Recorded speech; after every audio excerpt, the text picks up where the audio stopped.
Iran Israel ಯುದ್ಧದ ಬಿಸಿ ಸದ್ಯಕ್ಕೆ ನೆರೆ ರಾಷ್ಟ್ರಗಳಿಗೆ ತಲುಪಿದೆ. ಅದರಲ್ಲೂ ಭಾರತದಲ್ಲಿ, ಉತ್ತರ ಭಾರತದಲ್ಲಿ LPG ಸಿಲಿಂಡರ್ನ ಪೂರೈಕೆಯಲ್ಲಿ ವ್ಯತ್ಯಯ ಆಗ್ತಾ ಇದೆ. ಹೀಗಾಗಿ ಕೇಂದ್ರ ಸರ್ಕಾರ ಉತ್ಪಾದನೆ ಮಾಡೋದನ್ನೇ ಹೆಚ್ಚು ಮಾಡಿ ಅಂತ ಹೇಳಿ ಒಂದು ಆದೇಶವನ್ನು ನೀಡಿದೆ. ಆದರೆ ಭಾರತದಲ್ಲಿ ಉತ್ತರ ಭಾರತ ಅಷ್ಟೇ ಇಲ್ಲ, ಸದ್ಯಕ್ಕೆ ಬೆಂಗಳೂರಿನಲ್ಲೂ ಕೂಡ ಸಾಕಷ್ಟು ಬಿಸಿ ತಟ್ಟಿದೆ. ಒಂದು ಕಡೆ ಹೋಟೆಲ್ ಮಾಲೀಕರ ಸಂಘದ ಅಧ್ಯಕ್ಷರು ಕೂಡ ನಿನ್ನೆ ತುರ್ತಾಗಿ ಒಂದು ಪ್ರೆಸ್ ಮೀಟನ್ನು ಕರೆದಿದ್ರು. ಆ ಪ್ರೆಸ್ ಮೀಟ್ನಲ್ಲೂ ಕೂಡ ಡಿಕ್ಲೇರ್ ಮಾಡಿದರು, ನಮಗೆ ಈ ಹಿಂದೆ ಒಂದಷ್ಟು ನಿಯಮಗಳನ್ನು ತಂದರು, ಆ ನಿಯಮಗಳ ನಂತರದಲ್ಲಿ ಈಗ ಸಿಲಿಂಡರ್ನ ಪೂರೈಕೆ ಮಾಡೋದ್ರಲ್ಲಿ ವ್ಯತ್ಯಯ ಆಗ್ತಾ ಇದೆ. ಹೀಗಾಗಿ ಈವರೆಗೆ ಇರುವಂಥ ಸಿಲಿಂಡರ್ನಲ್ಲಿ ಆಹಾರ ಪೂರೈಕೆ ಮಾಡ್ತೀವಿ, ಆದರೆ ಸಿಲಿಂಡರ್ ಖಾಲಿ ಆದಮೇಲೆ ಹೋಟೆಲ್ಗಳನ್ನು ಬಂದ್ ಮಾಡ್ತೀವಿ ಅಂತ ಹೇಳಿ ಒಂದು ಸ್ಟೇಟ್ಮೆಂಟನ್ನು ಕೊಟ್ಟಿದ್ರು. ಅದರಂತೆ ಇವತ್ತು ಮಂಗಳವಾರದಿಂದ ಹೋಟೆಲ್ಗಳು ಕೂಡ ಬಂದ್ ಆಗಿದೆ. ಸದ್ಯಕ್ಕೆ ಈ ವಾಣಿಜ್ಯ ಗ್ಯಾಸ್ಗಳಿಂದ, ವಾಣಿಜ್ಯ ಸಂಬಂಧಪಟ್ಟಂತೆ ಕಮರ್ಷಿಯಲ್ ಸಿಲಿಂಡರ್ಗಳನ್ನು ಏನು ತೆಗೆದುಕೊಳ್ತಾ ಇದ್ರು ಅಲ್ಲಿ ಸ್ಟಾಪ್ ಆಗಿದೆ. ಈಗ ಸದ್ಯ ಮನೆಗೂ ಕೂಡ ಗ್ಯಾಸ್ಗಳು ಸ್ಟಾಪ್ ಆಗುತ್ತಾ ಅನ್ನುವಂಥ ಪ್ರಶ್ನೆ ತಲೆದೋರಿರೋದು. ಯಾಕೆಂದರೆ ಸಿಲಿಕಾನ್ ಸಿಟಿಗೆ ನೇರವಾಗಿ ಈ ಗ್ಯಾಸ್ ಸರಬರಾಜಿನಲ್ಲಿ ಒಂದು ಚೂರು ಅಡಚಣೆ ಉಂಟಾಗ್ತಾ ಇದೆ.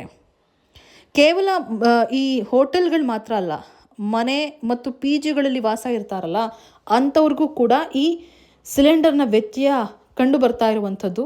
ಸದ್ಯಕ್ಕೆ ಸಿಕ್ಕಿರುವ ಮಾಹಿತಿಯ ಪ್ರಕಾರ ಉತ್ತರ ಭಾರತ ಮತ್ತು ದಿಲ್ಲಿಯಲ್ಲಿ ಜನ ಕ್ಯೂ ನಿಂತಿದ್ದಾರಂತೆ, ನಮಗೆ ಕೊಡಿ LPG ಗ್ಯಾಸ್ನ ಅಂತ. ಈಗ ಖಾಲಿ ಇರುವಂಥ ಸಿಲಿಂಡರ್ನ ಕೊಟ್ಟು ನಮಗೆ ತುಂಬಿಸ್ಕೊಡಿ, ನಮಗೆ ಬೇರೆದು ಕೊಡಿ ಅಂತ ಹೇಳಿ ಕೇಳ್ತಾ ಇದ್ದಾರಂತೆ. ಆ ಪರಿ ಒಂದು ರೀತಿ LPG ಗ್ಯಾಸ್ನ ಪರ್ಚೇಸ್ ಮಾಡೋದಕ್ಕೆ ಮುಂದಾಗಿದ್ದಾರಂತೆ ಜನ. ಮತ್ತೊಂದು ಕಡೆ ಈ ಒಂದು ನಿಯಮವನ್ನು ಕೂಡ ತಂದಿದ್ದಾರೆ, ಈ ವಾಣಿಜ್ಯಕ್ಕೆ ಸಂಬಂಧಪಟ್ಟ ಹಾಗೆ ಕಮರ್ಷಿಯಲ್ ಸಿಲಿಂಡರ್ಗಳೇನಿದ್ದಾವೆಲ್ಲ ಅದಕ್ಕೆ ಒಂದು ರೂಲ್ಸನ್ನು ತಂದಿದ್ದಾರಂತೆ. ಏನಂದರೆ ಈಗ ಒಂದು ಸಿಲಿಂಡರ್ ಖಾಲಿ ಆದಮೇಲೆ ಅದನ್ನು ಕೊಟ್ಟರೆ ಒಂದು 25 ದಿನ ಬೇಕಂತೆ ನೆಕ್ಸ್ಟ್ ಸಿಲಿಂಡರ್ನ ತೆಗೆದುಕೊಳ್ಳೋದಕ್ಕೆ. ಸೊ ಹಾಗಾಗಿ ಅಲ್ಲೂ ಕೂಡ ಸ್ವಲ್ಪ ಪ್ರಾಬ್ಲಮ್ ಆಗ್ತಾ ಇದೆ ಅಂತ ಹೇಳಿ ಹೋಟೆಲ್ನವರು ಹೇಳ್ತಾ ಇದ್ದಾರೆ. ಸದ್ಯಕ್ಕೆ PGಯಲ್ಲೂ ಕೂಡ ಸಾಕಷ್ಟು ತೊಂದರೆ ಉಂಟಾಗ್ತಾ ಇದೆ ಅನ್ನುವಂಥ ಮಾಹಿತಿ ಇದೆ. ಬೆಂಗಳೂರಿನಲ್ಲಿ ಒಟ್ಟು 15,000 PGಗಳಿದೆ. ಅದ್ರಲ್ಲಿ ಸುಮಾರು 10 ಲಕ್ಷ ಜನ ಇದ್ದಾರೆ. ಸಾಮಾನ್ಯವಾಗಿ PGಗಳಲ್ಲಿ ದಿನಕ್ಕೆ 3 ಬಾರಿ ಊಟದ ವ್ಯವಸ್ಥೆಯನ್ನು ಕೂಡ ಮಾಡ್ತಾರೆ. ಆದರೆ ಈಗ ಉಂಟಾಗಿರುವಂಥ ಈ ಗ್ಯಾಸ್ ಅಲಭ್ಯತೆಯಿಂದಾಗಿ ಮಾಲೀಕರು ಕೂಡ ಅಡುಗೆ ಮಾಡೋದಕ್ಕೆ ಹಿಂದೆ ಮುಂದೆ ನೋಡ್ತಾ ಇದ್ದಾರಂತೆ. ಅಂಥ ಪರಿಸ್ಥಿತಿ ಬಂದಿದೆ. ಈಗಾಗಲೇ PGಗಳಲ್ಲಿ ಸಿಲಿಂಡರ್ ಉಳಿಸುವಂಥ ಉದ್ದೇಶದಿಂದಾಗಿಯೇ ಈ ಬಗೆಯ ಅಡುಗೆಗಳೇನು ಮಾಡ್ತಾರೆ ಬೆಳಗ್ಗೆ ಮಧ್ಯಾಹ್ನ ಸಂಜೆ ಅದಕ್ಕೆ ಬ್ರೇಕನ್ನು ಕೂಡ ಹಾಕಿದ್ದಾರಂತೆ. ಸದ್ಯಕ್ಕೆ ಒಂದಷ್ಟು ಗೃಹ ಬಳಕೆ ಸಿಲಿಂಡರ್ ಮೇಲೂ ಕೂಡ ಪರಿಣಾಮ ಬಿದ್ದಿರೋದ್ರಿಂದ ಜನ ಪ್ಯಾನಿಕ್ ಆಗೋಗ್ಬಿಟ್ಟಿದ್ದಾರೆ, ಎಲ್ಲಿ ನಮಗೆ ಬರುವಂಥ ಸಿಲಿಂಡರ್ ಸ್ಟಾಪ್ ಆಗೋಗ್ಬಿಡುತ್ತೆ ಅಂತ. ಯಾಕೆಂದರೆ ಒಂದು ಕಡೆ ಹೋಟೆಲ್ನ ಡಿಪೆಂಡ್ ಆದಂಥ ಹಿರಿಯ ನಾಗರಿಕರಿರ್ಬೋದು, ವಿದ್ಯಾರ್ಥಿಗಳಿರ್ಬೋದು, ಈ ಬೇರೆ ಜಿಲ್ಲೆಗಳಿಂದ ಬಂದಂಥವರು ಅಥವಾ ಬೇರೆ ರಾಜ್ಯದಿಂದ ಬಂದಂಥವರು ಹೋಟೆಲ್ ಮೇಲೆ ಡಿಪೆಂಡ್ ಆಗಿರ್ತಾರೆ, ರೂಮ್ ಮಾಡ್ಕೊಂಡಿರ್ತಾರೆ. ಅಂಥವ್ರಿಗೆ ಈಗ ಹೋಟೆಲ್ಗಳು ಬಂದ್ ಆಗಿದ್ದಾವೆ, ಮನೆಯಲ್ಲೇ ಮಾಡ್ಕೊಳ್ಳುವಂಥ ಪರಿಸ್ಥಿತಿ. ಮನೆಯಲ್ಲಿ ಮಾಡ್ಕೊಂಡ್ರೂ ಕೂಡ ಗೃಹ ಬಳಕೆ ಸಿಲಿಂಡರ್ ಬೇಕಾಗುತ್ತೆ. ಸದ್ಯಕ್ಕೆ ಗೃಹ ಬಳಕೆ ಸಿಲಿಂಡರ್ ರೂಪಾಯಿ ನೋಡಿದ್ರೆ 855 ರೂಪಾಯಿ ಇತ್ತು, ಈಗ ಸದ್ಯಕ್ಕೆ ಹೊಸ ದರ 915 ರೂಪಾಯಿ ಆಗಿದೆ. ಕಮರ್ಷಿಯಲ್ ಸಿಲಿಂಡರ್ ಬೆಲೆ 1814ರಿಂದ 1929 ರೂಪಾಯಿ ಏರಿಕೆ ಆಗಿದೆ. ಇದನ್ನೆಲ್ಲ ನೋಡ್ತಾ ಇದ್ರೆ ನಗರದಲ್ಲಿ ನಾನೀಗ ಆಲ್ರೆಡಿ ಹೇಳಿದ್ನಲ್ಲ, ಕೆಲಸ ಹುಡ್ಕೊಂಡು ಬಂದಿರ್ತಾರಲ್ಲ, IT ಉದ್ಯೋಗಿಗಳಿರ್ಬೋದು ಅಥವಾ ಈ ಫ್ಯಾಕ್ಟ್ರಿಲಿ ಕೆಲಸ ಮಾಡ್ತಾ ಇರ್ತಾರೆ, ಈ ಕಾರ್ಮಿಕರು ಏನಿರ್ತಾರೆ, ಇಂಥವರೆಲ್ಲ ಕೆಲವೊಬ್ಬರು ಎಕ್ಸಾಮ್ಸ್ ಬರೆಯೋಕೆ ಅಂತಲೇ ಇಲ್ಲಿಗೆ ಬಂದಿರ್ತಾರೆ. ಅಂಥವ್ರಿಗೆ ನೇರವಾಗಿ ಇದು ಹೊಡೆತ ಬಿದ್ದಂತಾಗಿದೆ. PG ಒಂದು ಕಡೆ ಹೌದು, PGಯಲ್ಲಿ ತುಂಬ ಜನ ವಾಸ ಇರ್ತಾರೆ, ಅಂಥವ್ರು PG ಊಟನ ಕೂಡ ಡಿಮ್ಯಾಂಡ್ ಆಗಿರ್ತಾರೆ. ಈಗ ಅಲ್ಲೂ ಕೂಡ ಬ್ರೇಕ್ ಹಾಕಿದ್ದಾರೆ. ಹೋಟೆಲ್ ಮೇಲೆ ಹೋಗೋಣ ಅಂದರೆ ಹೋಟೆಲ್ ಬಂದ್ ಆಗಿದೆ. ಮತ್ತೆಲ್ಲಿ ಹೋಗಬೇಕು, ಕೆಲಸ ಕೂಡ ಕಳ್ಕೊಂಡು ಹೋಗಬೇಕಾಗುತ್ತೆ ಅವ್ರವ್ರ ಊರಿಗೆ.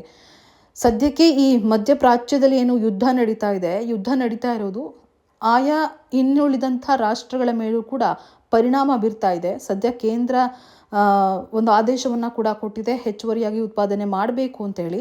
ಮತ್ತೊಂದು ಕಡೆ ಎಲ್ಲಿ ಅಗತ್ಯತೆ ಇದೆ, ಈಗ ಫಾರ್ ಎಕ್ಸಾಂಪಲ್ ಹಾಸ್ಪಿಟಲ್ ಇರ್ಬೋದು, ಎಜುಕೇಷನಲ್ ಇನ್ಸ್ಟಿಟ್ಯೂಷನ್ ಇರ್ಬೋದು, ಈ ಭಾಗದಲ್ಲಿ ಹೆಚ್ಚು ಸಿಲಿಂಡರ್ ಅಗತ್ಯ ಇದೆಯಾ ಅಂಥೇಳಿ ಯಾವುದಕ್ಕೆ ನಾವು ಜಾಸ್ತಿ ಒತ್ತನ್ನು ಕೊಡಬೇಕು ಅನ್ನೋದ್ರ ಬಗ್ಗೆ ಈ ಮಾಹಿತಿಯನ್ನು ಕಲೆಕ್ಟ್ ಮಾಡ್ಕೊಳ್ಳುವಂಥ ಸಲುವಾಗಿಯೇ ಈ ಕೇಂದ್ರದ ಪೆಟ್ರೋಲಿಯಂ ಇಲಾಖೆ ಏನಿದೆ ಅದು ಒಂದು ಸಮಿತಿಯನ್ನು ರಚನೆ ಮಾಡಿದೆ. ಆ ಸಮಿತಿ ಕೊಡುವಂಥ ವರದಿ ಆಧಾರದ ಮೇಲೆ ಯಾವುದಕ್ಕೆ ಹೆಚ್ಚು ಒತ್ತನ್ನು ಕೊಡಬೇಕು, ಎಲ್ಲಿ ಸಿಲಿಂಡರ್ ಜಾಸ್ತಿ ಕೊಡಬೇಕಾಗುತ್ತೆ ಅನ್ನೋದ್ರ ಬಗ್ಗೆ ಮಾಹಿತಿಯನ್ನು ಪಡೆದುಕೊಂಡು ಅಲ್ಲಿ ಫಸ್ಟ್ ಪ್ರಿಫರೆನ್ಸನ್ನು ಕೊಡೋದಕ್ಕೆ ಸೆಂಟ್ರಲ್ ಗೌರ್ಮೆಂಟ್ ಕೂಡ ಒಂದು ರೀತಿ ಸ್ಟೆಪ್ಪನ್ನು ಇಡ್ತಾ ಇದೆ. ಆದರೆ ಸದ್ಯಕ್ಕೆ ಯುದ್ಧ ಆಗುವಂಥ ಸಂದರ್ಭದಲ್ಲಿ ಇದೆಲ್ಲದರ ಬಗ್ಗೆ ಐಡಿಯಾ ಇತ್ತು, ಇದರ ಬಗ್ಗೆ ಎಚ್ಚೆತ್ಕೊಳ್ಬೇಕಾಗಿತ್ತು ಗೌರ್ಮೆಂಟ್. ಯಾಕೆ ಈ ರೀತಿ ಯುದ್ಧ ಕಾಲದಲ್ಲಿ ಶಸ್ತ್ರಾಭ್ಯಾಸ ಅನ್ನೋ ಹಾಗೆ ಕೊನೆ ಮೂಮೆಂಟ್ನಲ್ಲಿ ಹಿಂಗಾಯಿತು ಗೊತ್ತಿಲ್ಲ.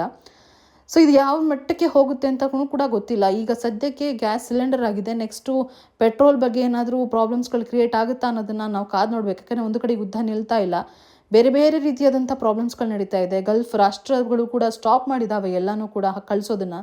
ಹೀಗಾಗಿ ಭಾರತಕ್ಕೆ ಈ ಸಿಲಿಂಡರ್ ಪೂರೈಕೆ ವ್ಯತ್ಯಯ ಆಗಿರೋದು ಸಾಕಷ್ಟು ಹೊಡೆತ ಬಿದ್ದಂತಾಗಿದೆ.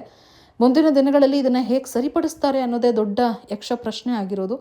ಸೊ ಕಾದು ನೋಡಬೇಕು ಯಾವ ರೀತಿಯಾಗಿ ಇವ್ರು ಸ್ಟೆಪ್ಪನ್ನು ತೆಗೆದುಕೊಳ್ತಾರೆ ಅಂತ ಹೇಳಿ.